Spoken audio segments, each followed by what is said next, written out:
So on Twitter, I posted a picture of a section of the Great Isaiah Scroll of Qumran that contains what we today refer to as Chapter 53. I circled more than 80 differences when comparing it to the Masoretic text. The Qumran version has a dozen critical issues, which includes a handful of spelling mistakes, and that's a high number of problems for a chapter that has merely 12 verses.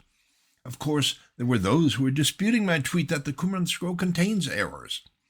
A decent explanation takes more than one or two tweets, so this video will hopefully clarify things.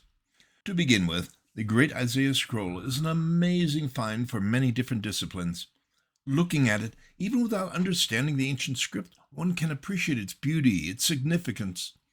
You also need to understand that, like the book itself, this scroll was not written by just one person, and it appears that some scribes are more advanced than others with their craft.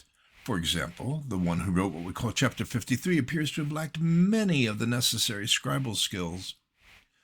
There are 4 different places in this chapter where someone went back and corrected obvious mistakes, and the correction should be apparent to anyone, even if one doesn't understand Hebrew. As to who corrected just some of the problems, we'll never know. One strong possibility is that a master scribe went over the text and made corrections to some errors for a student. So let's look at what I mean by errors. Beginning with verse 4, here we see that the scribe originally omitted a single Hebrew letter, causing it to read, "truly our sickness," instead of the intended, "truly our sicknesses."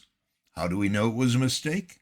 Because someone, realizing that it needed to be a plural noun, added the extra letter, which resembles an upside-down V. Since there was no room for the extra letter, the correction was written over the word. I'm highlighting that for you. Skipping to verse 9, there's a 2-letter Hebrew word that is simply a grammatical element, an object identifier, and isn't really translated. The first one he wrote correctly, while the second one he wrote with an ayin rather than the correct aleph. The corrector scribbled the aleph over the offending letter. It's an odd error since the first one was correct.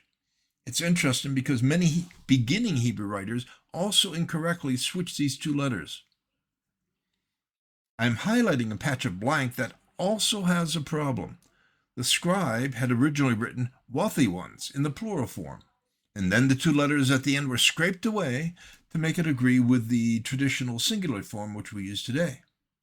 By the way, we commonly interpret it as if it were plural. Scientists using infrared were able to determine that the letters that had been removed were the 2 plural form letters Yud Mem. Skipping down to verse 8, we see that the word highlighted here had its final letter added as an afterthought. It's smaller and higher than normal. I will highlight another instance of that letter to show you how it should look. And verse 2. I chose this example even though it was not corrected later.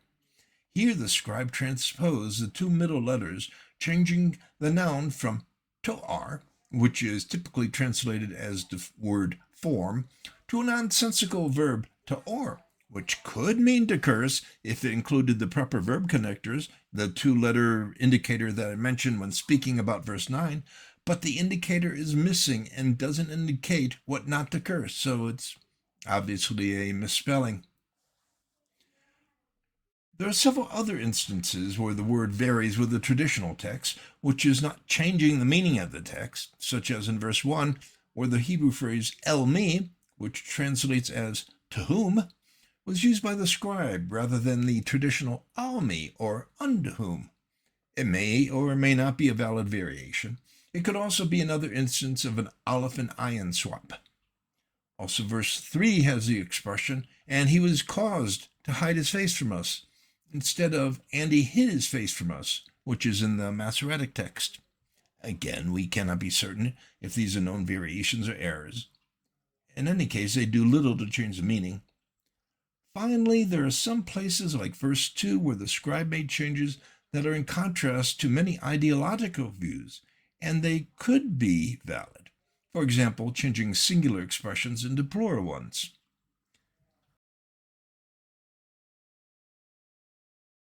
So to summarize, the Great Isaiah Scroll of Qumran was written by several scribes of varying abilities. The one who wrote what we call Chapter 53 was perhaps a beginning apprentice. As to why these sections of leather that had obvious problems were joined with sections that did not, we will never know the reason. I do have some theories, though. But that's for another time. I hope you like this video. If so, please hit the like button. And if you haven't already, please hit the subscribe button. And as always, it's been a pleasure. I'm Alicia Benabuya, and I wish you a fond farewell. Until next time.